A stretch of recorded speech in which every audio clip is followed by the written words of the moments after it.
Everyone, আজ করছি Maggi. লাগছে ম্যাগি, পেঁয়াজ কুচি, লঙ্কা কুচি, রসুন কুচি, ডিম আর সস লাগছে কিছু। প্রথমেই ম্যাগিটাকে সিদ্ধ করে নিয়ে জল ঝরাতে দিয়ে দিয়েছি তেলের মধ্যে রসুন কুচি, পেঁয়াজ কুচি এবং লঙ্কা কুচি। খুব ভালো করে ফ্রাই করব। বাচ্চাদের এটা ভীষণ প্রিয়, তার সাথে আমারও ভীষণ প্রিয়। খিদে পেলেই মনে হয় ম্যাগি করে নিই।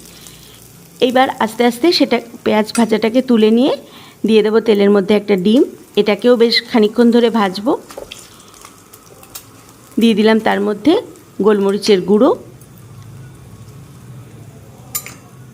বেশ ভাজা ভাজা হয়ে গেলে দিয়ে দিচ্ছি সসগুলো, টমেটো সস, চিলি সস এবং ডার্ক সয়া সস দিয়ে দিয়েছি।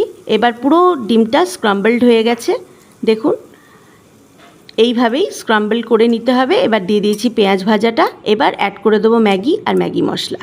ব্যাস, আমার ডিনার রেডি। আপনারাও করে খান। টাটা।